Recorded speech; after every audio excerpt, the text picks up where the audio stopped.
তাহলে আপনি এখন বলুন আমাদের কি করা উচিত। আমি জানি না জয়দ্রথ, তোমার তোমার যেটা ভালো মনে হয় তুমি সেটাই করো। আমি এসবের থেকে নিজেকে দূরে রাখতে চাই। কিন্তু কেন? জয়দ্রথ, জয়দ্রথ, সিংহলের রাজনীতি এখন যে নিকৃষ্ট জায়গায় দাঁড়িয়েছে তাতে তাতে এসবের সঙ্গে যুক্ত থাকা মানে নিজেকে অপমান করা। আর তাছাড়া সমস্ত হত্যাকাণ্ড, রক্তপাত আমি সহ্য করতে পারি না। রাজিমা, রাজিমা, আপনি এরকম বললে কি করে চলবে বলুন তো? আপনি তো আমাদের এখন পথ দেখাবেন, আর আপনার দেখানো পথেই তো আমরা সিংহলের শত্রুদের পরাস্ত করতে পারবো। আমি ভেবেছিলাম আমি আবার লড়াই করব, কিন্তু এরপর আমার পক্ষে সেটা করা আর সম্ভব নয়। সম্ভব যদি আপনি একবার দেবী মীনাক্ষীর কথা ভাবেন। হ্যাঁ রাজিমা, একবার ভাবুন তার কি অবস্থা। শোকে তিনি একেবারে পাগল হয়ে গেছেন। রাজিমা, আপনি কি চান সিংহলের আরো অনেক নারীর দেবী মীনাক্ষীর মতো সিথির সিঁদুর মুছে যাক? রাজিমা, রাজিমা, নিজেকে শক্ত করুন। আপনি সকলের বড়, এখন যা করার আপনাকেই করতে হবে। আমরা সকলে আপনার মুখের দিকেই তাকিয়ে রয়েছি রাজিমা।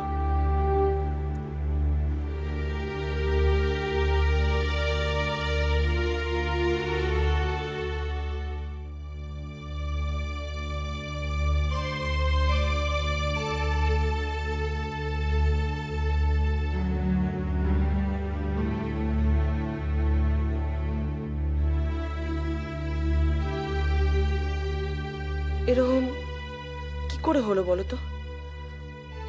আমি তো ভাবতেও পারিনি। অবশ্য কেউ এরকম কিছু করতে পারে সেটা বোধহয় কেউ ভাবতেও পারে না। কোথা দিয়ে যে কি হয়ে গেল কিছুই বোঝা গেল না, তাই না?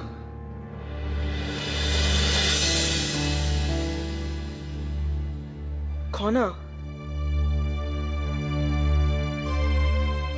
খনা, কি হয়েছে তোমার? কিছু বলছো না কেন?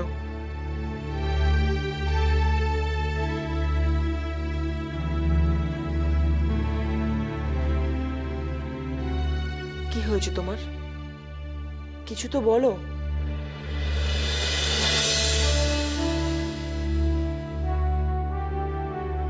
দেখো খনা, আমি জানি যা হয়েছে তা খুব খারাপ হয়েছে, কিন্তু কিন্তু তুমি যদি এরকম করো তাহলে কি করে চলবে? খনা,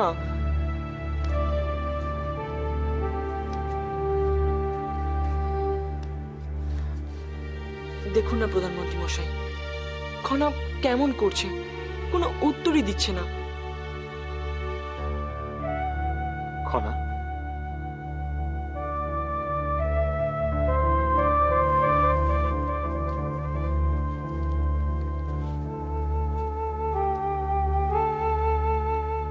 কেন এরকম করছো খনা? যা হওয়ার তা তো হয়েই গেছে। এখন নিজেকে শক্ত রাখো। এভাবে ভেঙে পড়লে চলবে না খনা। এখন আমাদের সকলের তোমাকে দরকার। দরকারের সময় তো কাজে লাগতে পারলাম না জয়, এখন আমি আর কি করব? জানো জয়, আমি জীবনে কোনো নারীকে আমার চোখের সামনে তার স্বামীকে হারাতে দেখিনি, আর আজ আমি যাকে দেখলাম তাকে, না দেবী মীনাক্ষীকে। খনা, কেঁদো না, কেঁদো না খনা, কেঁদো না। কি সুন্দর আমার চোখের সামনে আনন্দে প্রসাধন করছিলেন উনি। লাল শাড়ি গয়না পরে সাজগোজ করে স্বামীকে অভ্যর্থনা জানানোর জন্য প্রস্তুত হচ্ছিলেন দেবী মীনাক্ষী। আর কয়েক মুহূর্তে তার পৃথিবীটা পুরো অন্ধকার হয়ে গেল। কি করবে বলো? সবই দুর্ভাগ্য। জয়, দেবী মা মানুষকে এরকম দুর্ভাগ্য কেন দেয়? কেন দেয় জয়? জানি না কণা, তবে ভাগ্যে লেখা থাকলে সেটাকে তো খণ্ডানো যায় না। আর আজ সেটাই হয়েছে। খণ্ডানো যেত জয়, খণ্ডানো যেত। আমি যখন আগে থেকে এরকম কিছু ঘটার ইঙ্গিত পেয়েছিলাম, তখন চেষ্টা করলে নিশ্চয়ই প্রাক্তন প্রধানমন্ত্রী মশাইকে বাঁচানো যেত। আগে থেকে ইঙ্গিত পেয়েছিলে মানে? আসলে আজ আশ্রমে অধ্যয়নের সময়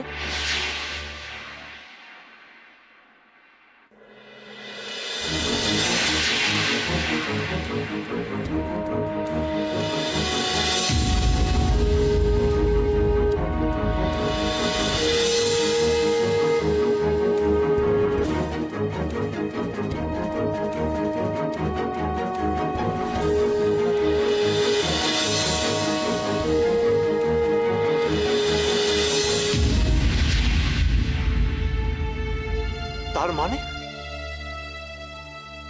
তার মানে একটাই জয়, আমি সব জেনেও আমি কিচ্ছু পারলাম না, কিচ্ছু না। খনার কষ্টটা বুঝতে পারছি, কিন্তু কিভাবে তাকে সান্ত্বনা দেব জানি না। হয়তো এই মুহূর্তে মিহিরই একমাত্র খনাকে শান্ত করতে পারবে। কারণ এরকম সময় শুধু ঘনিষ্ঠ বন্ধুরাই পারে মানুষকে শান্ত করতে। মনে হচ্ছে ওদের একটু একা ছেড়ে দিলেই ভালো হবে।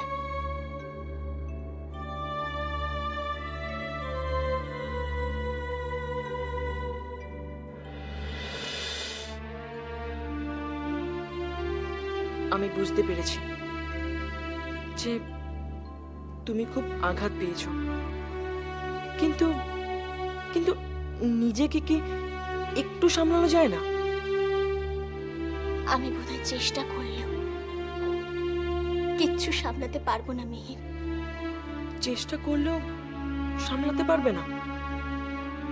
এই যে আমি ভেবেছিলাম বাবা মার অনুপস্থিতিতে আমি প্রাসাদে হাল ধরে রাখবো, কিন্তু তা তো হলো না মিহির। আমি তো কিছুই পারলাম না। হয়তো হয়তো কি? হয়তো আমি একদিনের জন্য সভা স্থগিত না করলে এইভাবে প্রাক্তন প্রধানমন্ত্রী মশাইকে প্রাণ দিতে হতো না। তার জন্য কি তুমি দায়ী? অবশ্যই। আমি তো সভা স্থগিত রাখার বুদ্ধিটা দিয়েছিলাম, আর ওই রক্তমাখা ছুরি দৃশ্যটা, সেটা দেখেও তো আমি কিচ্ছু করতে পারলাম না মিহির। শোনো খানা, তুমি যতক্ষণে ওই দৃশ্যটা দেখেছিলে ততক্ষণে অনেক দেরি হয়ে গেছিল। তখন তুমি কেন? চাইলে কেউ কিচ্ছু করতে পারতো না। তা হলেও মিহির, সভা স্থগিত করার দায়িত্ব আমি এড়াতে পারি না। তাহলে বলি, বুদ্ধিটা তোমার একা ছিল ঠিকই, কিন্তু সিদ্ধান্তটা সেটা সমবেত সিদ্ধান্ত ছিল। তাহলে তুমি কেন নিজেকে একা দোষারোপ করছো? আমি বলছি শোনো, তোমার কোনো দোষ নেই। খনা শোনো, সব মানুষের ভাগ্যে লিখন। মানুষের ভাগ্যে যা লেখা থাকে তাই ঘটে, একে কেউ বদলাতে পারে না। জানি, কিন্তু মৃত্যুকে কে কেউ এত সহজে মেনে নিতে পারে? কেউ পারে না খনা, কিন্তু মেনে নেওয়াটাই ভালো। কারণ জন্মের মতো মৃত্যু একটা স্বাভাবিক প্রক্রিয়া। মানছি, নিজের প্রিয়জনকে হারানোর একটা যন্ত্রণা থেকে যায়, কিন্তু মৃতজনের আত্মার শান্তির কামনা করলে নিজেরও তো একটু শান্তি পাওয়া যায়। আমি চেষ্টা করব মিহির। এই তো লক্ষ্মী মেয়ের মতন কথা। এইবার বলো তো। হ্যাঁ, এবার বলো তো, প্রাক্তন প্রধানমন্ত্রী মশাইয়ের মৃত্যুটা নিয়ে তোমার কি মতামত? জয়, তুমি তো বললে তাকে হত্যা করা হয়েছে। হ্যাঁ, তা তো হয়েছে, কিন্তু এই হত্যা কে করতে পারে বলে তোমার মনে হয়? হয়তো সিংহলেরই কেউ। প্রমাণ কিন্তু অন্য কথা বলছে খনা। কিরকম? অকুস্থল থেকে একটি ছুরিকা উদ্ধার হয়েছে, তাতে হরিপুঞ্জয়ের রাত চিহ্ন অঙ্কিত রয়েছে।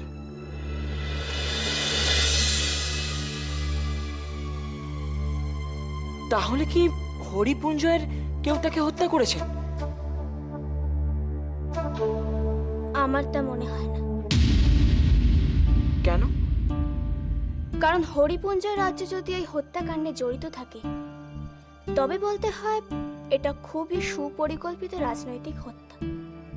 কিন্তু এত সুপরিকল্পিত হত্যাকাণ্ডে ব্যবহৃত অস্ত্র অকুস্থানে ফেলে যাবার মতো ভুল সচরাচর হয় না। রাজিমাও কিন্তু একই কথা বলেছেন। স্বাভাবিক। বিদেশি অস্ত্র পাওয়া গেছে মানে যে হত্যাকারীও যে ভিনদেশী, এমনটা মনে করার কোনো কারণ নেই জয়। সুবর্ণভূমিতে বসে একটু চেষ্টা করলেই সিংহলের দ্রব্য পাওয়া যায় জয়। কিন্তু কিভাবে? কেন? নাবিকরা, তারা তো এক দেশের পণ্য নিয়ে অন্য দেশে বিক্রয় করে। হতে পারে এই অস্ত্রের সাথেও সেরকম কোনো ব্যবস্থা করা হয়েছে। ব্যবস্থা করা হয়েছে বলতে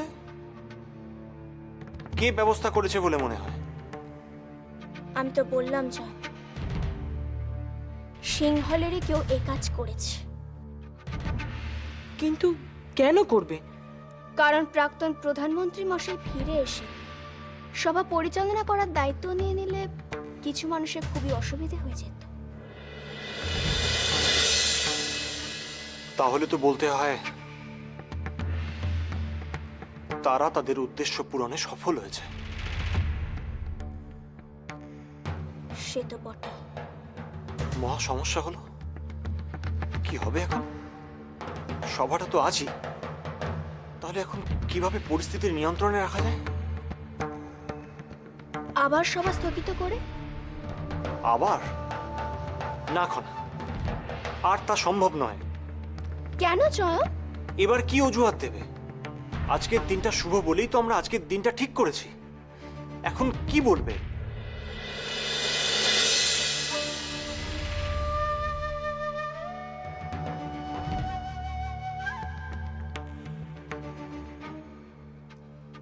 রাষ্ট্রীয় শোক? তার মানে?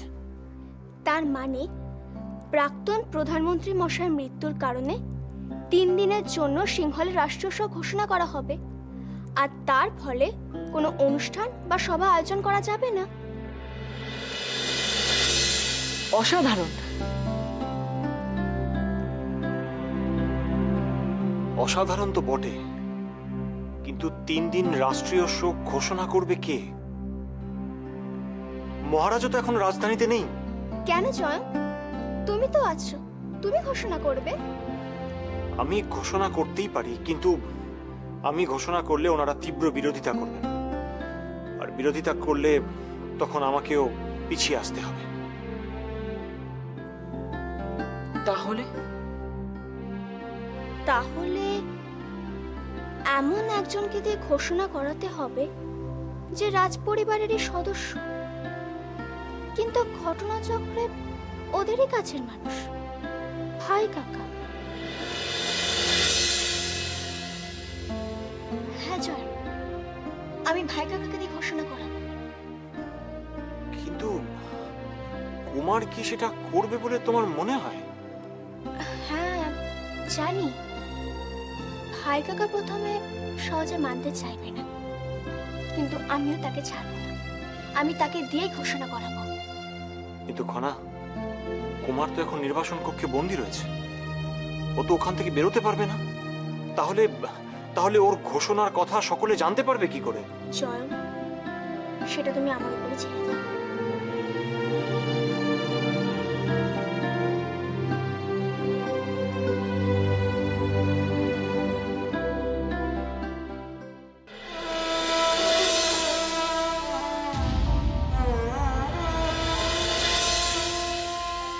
দেবী মাঝে মানুষের সাথে কেন এরম করেন জানি না। সে সকাল থেকে মেয়েটা স্বামীর অপেক্ষায় বসে আছে, গয়না পরে শাড়ি পরে সেজে গুজে স্বামীকে অভ্যর্থনা করবে বলে। আর শেষ পর্যন্ত কি হলো?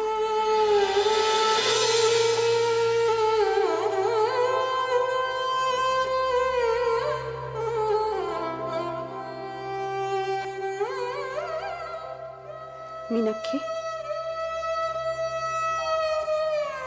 মীনাক্ষী, রাজিমা, মীনাক্ষী কোনো কথাই বলছে না। সে তখন থেকে এরকম পাথরের মতোই বসে আছে।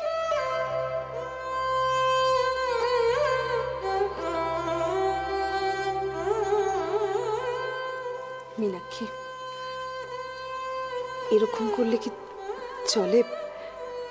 তোমাকে তোমাকে অনেক শক্ত হতে হবে মীনাক্ষী। মীনাক্ষী,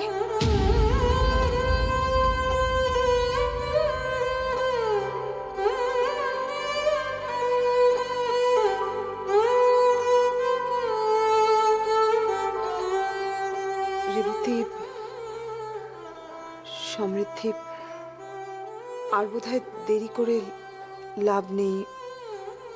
তোমাদের দুজনের যা করার তোমরা শুরু করে দাও।